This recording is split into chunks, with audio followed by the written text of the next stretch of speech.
So, but if you look at what happened with Syria, Russia was weakened, Iran was weakened, and he's a very smart guy. Will you keep that troop capacity the same upon taking Well, I won't tell you that because that's part of a military strategy. Major pardons, yes, please. Sorry, just one more follow-up. Please. On Jack Smith's report. Good afternoon, Mr. President. It's good to see you again. Two questions about Syria and the ongoing war in Gaza. About Syria, the Pentagon disclosed last month the U.S. has some 2,000 troops in Syria. That's almost double the number initially we were told of 900. Will you keep that troop capacity the same upon taking Well, I won't tell you that because that's part of a military strategy. But I will say it was Turkey. Turkey's been after that country in different names and different forms and shapes for 2,000 years. Those people that went in are from Turkey. And President Erdogan is a friend of mine. He's a guy I like, respect. I think he respects me also. He's the one that didn't go after certain people after I requested that he not. You know who I'm talking about, the Kurds. I don't know how long that's going to, because they're natural enemies. They hate each other. But he didn't do that yet. And he didn't do it in the past also. He started, and I said, please don't do that, and he didn't do it. So, but if you look at what happened with Syria, Russia was weakened, Iran was weakened, and he's a very smart guy. And he sent his people in there through different forms and different names, and they went in and they took over, and that's the way it is. I'm sorry, I don't mean to interrupt you. Do you have concerns about HTS taking control of By the way, Syria I have the envoy here. Is that in the back? Standing with my son, Eric, is Steve Woodcoff, who's just got back from the Middle East, and he's done a fantastic job. He's a great deal maker. I said, what we need there is a deal maker, because nobody makes a deal. We have people that understand where the rivers are and where the meets and bounds are, but they can't talk. They can't make deals. Steve's done a great job. I just want to thank you, Steve. You've been working endlessly for months, and he's working specifically on the hostages, trying to get them back. Well, that was my second question. Is Hamas Steve, come up for a second. Maybe you might want to say a couple of words. Sir, I didn't released another hostage. I didn't know Steve was going to be here, actually. Neither did I. He's done a fantastic job, and it's a dangerous job, too, and we appreciate it. He didn't know about this kind of danger and the other deal-making he does. Now he sees a lot of big danger. Come on up, Steve. Mr. President, can I ask you a second part of that? Hamas released Just one another second, hostage please. video. I'm going to give you a little report on the hostages, if I can. Steve? Thank you very much. Thank you, Mr. President. Wow.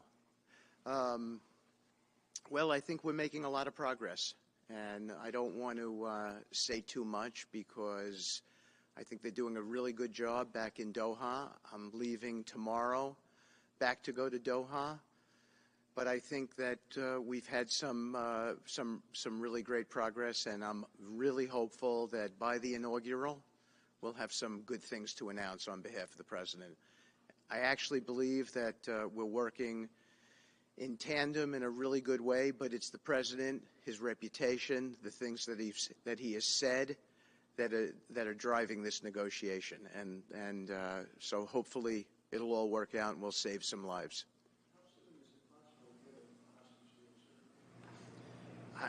I believe we've been on the verge of it.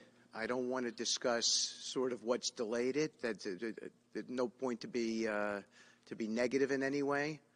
But I think it's the President, his stature, what he said he expects, the red lines he's put out there, that's driving this negotiation. I'm going back probably either this evening or tomorrow night. Are you confident there'll be a deal before January 20th, or is that something that's likely to happen, if there's a deal even at all? And we've been hearing this now for the better part of... I know. I would say... They better be. Right. I would say that the President is exasperated. I don't want to talk for him, but look, I don't know anyone who delegates better than President Trump. He gives us a lot of authority to speak on his behalf, and he exhorts us to speak emphatically. And emphatically means you better get it, you better do this, because the alternative... Do you think they're waiting for President Trump to take office? No, I think they heard him loud and clear. Better get done by the inaugural. But when you say all hell will Before be paid, I take office.